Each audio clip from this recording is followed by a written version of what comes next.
Baik, kita masuk ke pembahasan yang tentang OJK. Tidak mau tahu kita mau galbay atau apa, nggak mau tahu teman-teman, karena urusannya memang eh, otoritas jasa keuangan ini dengan fintech.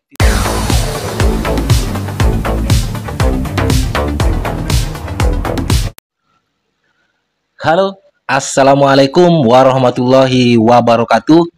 Jumpa lagi bersama saya di channel kesayangan kita semua, Faiz Official Pinjol. Apa kabar saudara-saudaraku semua? Apakah kalian sehat-sehat selalu? Saya doakan semoga kalian selalu dalam lindungan Allah Subhanahu wa taala, dilimpahkan rezekinya dan selalu diberi nikmat sehat.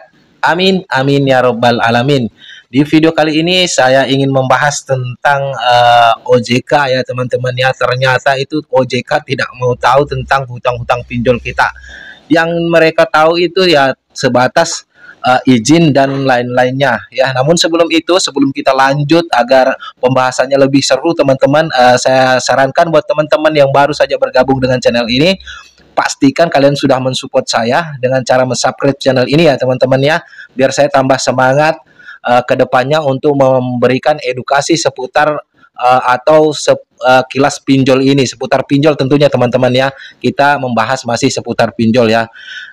Pertama itu saya akan jawab dulu, ada jawab pertanyaan dari teman-teman kita ya yang masih masih saja kembali ke luka awal teman-teman ya. Luka awal ini, yang saya maksud dengan luka awal ini adalah ketakutan di awal mereka galbay. Kenapa saya anggap awal atau awam ya teman-teman ya? Karena kebanyakan nasabah gagal bayar pinjol itu kalau awal-awalnya itu sebelum mereka menonton video-video edukasi dari konten kreator yang sudah ada, itu mereka tanyakan itu hanya seputar apa namanya, DC lapangan dan slik OJK. Namun itu saya tidak permasalahkan, karena setiap hari ini korban pinjol ini semakin bertambah ya. Ada yang baru menjadi korban pinjol, ada yang baru galbay ya, seperti itu kurang lebihnya teman-teman ya. Makanya saya tidak apa-apa mengulang-ulang kalau masalah DC lapangan dan juga slik OJK teman-teman. Kurang lebihnya pertanyaannya seperti ini, karena beliau itu mendapatkan informasi ini seputar di aplikasi sebelah ya, aplikasi hitam teman-teman ya, yang di TT teman-teman. Karena ada yang mengatakan bahwasanya ada pundi, isi cash, ada modal, bantu saku itu memiliki DC lapangan dan sudah masuk slik OJK. Minta pencerahannya bang, apakah memang benar sudah masuk slik OJK dan mempunyai DC lapangan? Nah, kalau masalah ini teman-temanku semua, sebetulnya pinjol-pinjol legal OJK ini semua berpotensi untuk masuk slik OJK karena mereka legal, tergantung daripada merekanya mau atau enggaknya apa namanya mendaftarkan nasabah gagal bayarnya atau memasukkan nasabah gagal bayarnya itu ke otoritas jasa keuangan, melaporkannya itu ya teman-temannya. Karena uh, untuk melaporkan itu semua pastinya ada dampak dan resiko buat pinjol tersebut ya teman-teman. Untuk DC lapangan selama ini ada kami itu belum ada ya teman-teman. Ada kami, ada pundi, isi cash, ada modal, bantu saku, setahu saya belum ada. Jangankan buat bayar DC lapangan ya teman-teman, untuk menutupin nasabah-nasabah galbaynya aja sekarang ini mereka itu kelimpungan atau susah untuk mencari dananya teman-teman, apalagi mau membayar DC-DC lapangan itu yang sebetulnya menurut saya itu nggak mutu ya, nggak efektif untuk mengembalikan dana-dana mereka yang dipakai oleh nasabah-nasabah yang sudah cerdas ini, yang galbay pinjol yang makin hari makin cerdas teman-temannya. Nah, menurut saya kalau misalkan mereka mengatakan bahwasanya ada indikasi yang memang kita patut untuk curigai di situ.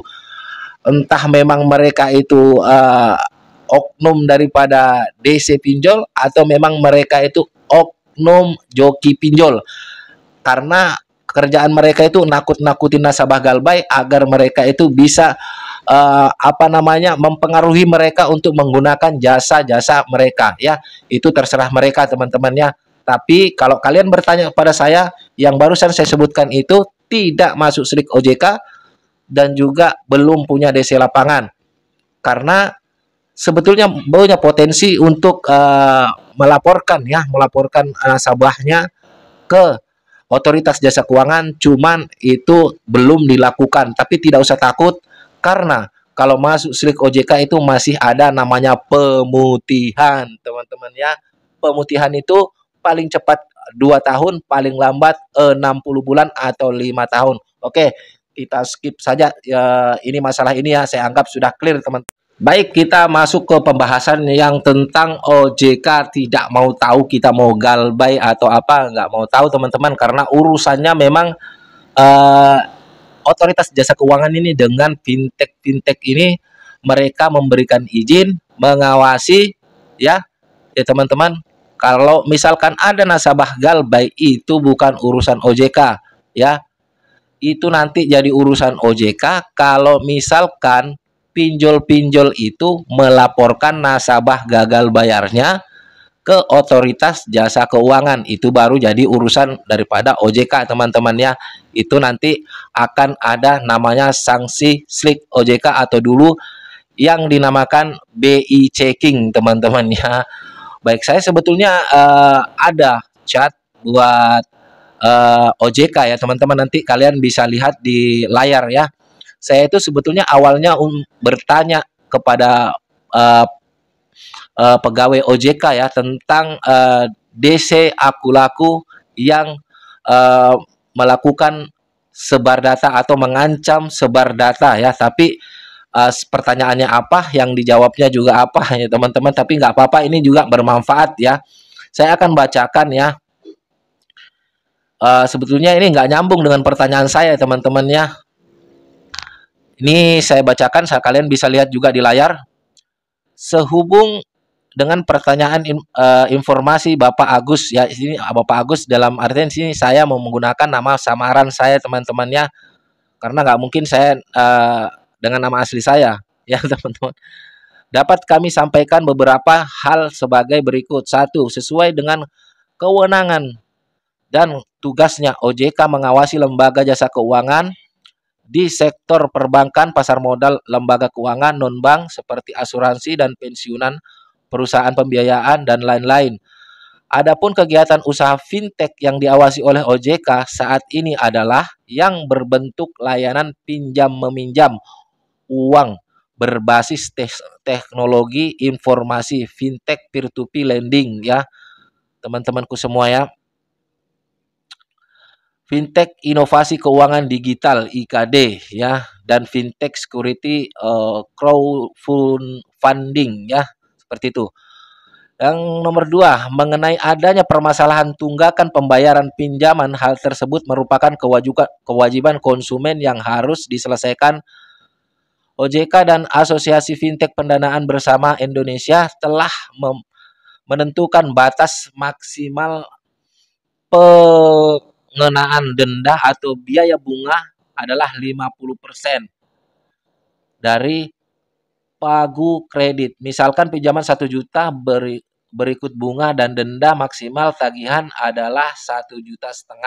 Nah, yang dijelaskan seperti itu. Kalau misalkan, ini menurut saya berguna juga ya, kalau misalkan hutang kalian itu 1 juta, teman-teman ya, kalian walaupun galbainya 1 tahun, 2 tahun, kalau kalian ingin membayar ya cuman 1,5 juta karena 50%.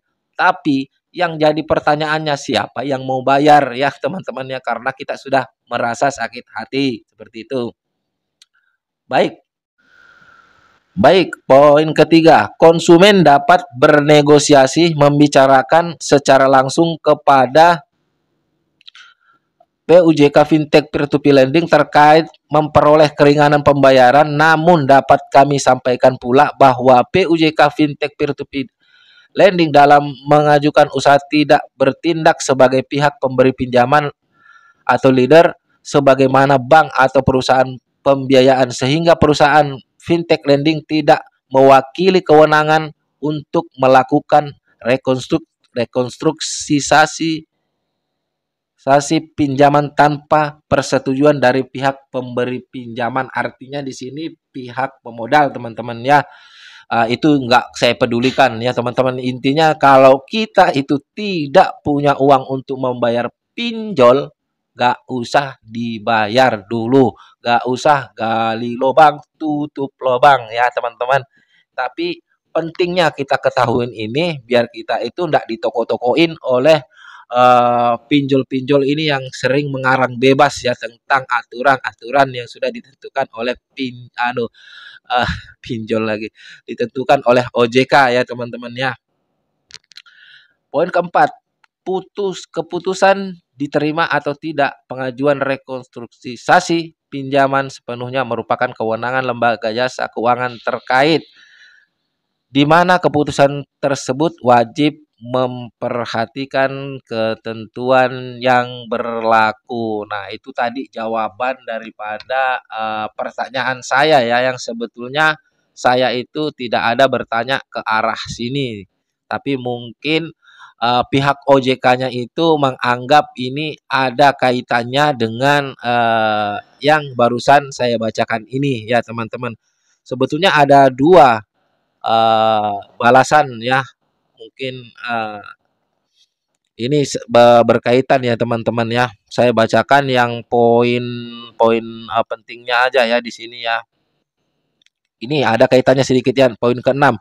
Jika perilaku petugas penagih tersebut telah melanggar asas ketertiban umum dan cenderung mengancam keselamatan Bapak, dapat melaporkan kepada pihak yang berwenang yakni kepolisian. Nah, ini mengenai pola-pola tagihan yang mungkin ada ancaman, ada unsur-unsur ancaman ya teman-teman.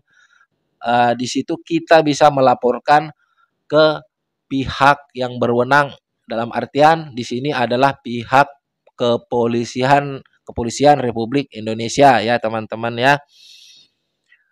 Nah, selain itu Bapak juga dapat menyampaikan pengaduan tersebut kepada Asosiasi Fintech Pendanaan Bersama atau AFPI melalui email di pengaduan@afpi.or.id atau melalui telepon 150505. Nah, teman-teman sekarang kalau mau mengadukan pinjol-pinjol ini yang di bawah naungan fintech AFPI ini, kalian itu harus ke AFPI aja deh ya, karena juga bingung.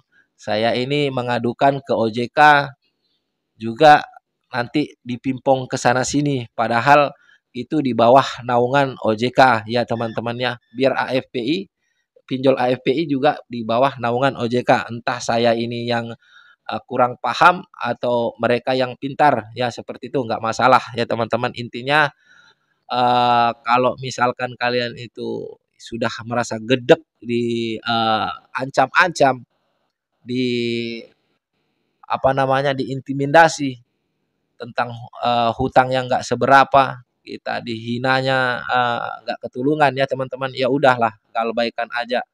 Lepas itu banyak-banyak beristighfar ya buat orang yang Islam ya, minta ampun sama Allah. Semoga kita ini semua akan dijauhkan uh, dari hutang-hutang riba untuk kehidupan kita ke depannya ya teman-teman ya.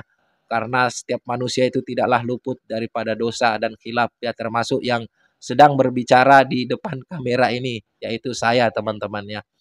Jadi intinya apapun permasalahan pinjol kalian sekarang ini, tidak ada yang bisa menolong kalian kecuali diri kalian sendiri. Kenapa saya bilang begitu? Walaupun saya ini sampai berbusa, berliur mulut saya ngomong seputar edukasi, seputar pinjol, kalau kalian meracuni otak kalian sendiri, menakut-nakuti diri kalian sendiri, itu tidaklah bermanfaat sama sekali. Tidak sama sekali. Tidak ada manfaatnya saya berbicara di depan kamera. Tapi ketika kalian itu menolong diri kalian dengan cara memperkuat mental kalian, ya, dengan membooster mental kalian, itu adalah cara menolong diri kalian. Apalagi kalau kalian itu masa bodoh dengan ancaman-ancaman para DC-DC pinjol-pinjol itu teman-temannya. Baik, saudara-saudaraku, semoga video ini bermanfaat. Saya akhiri. Wassalamualaikum warahmatullahi wabarakatuh. Salam hormat saya, Faiz Official Pinjol. Sampai jumpa di video-video berikutnya.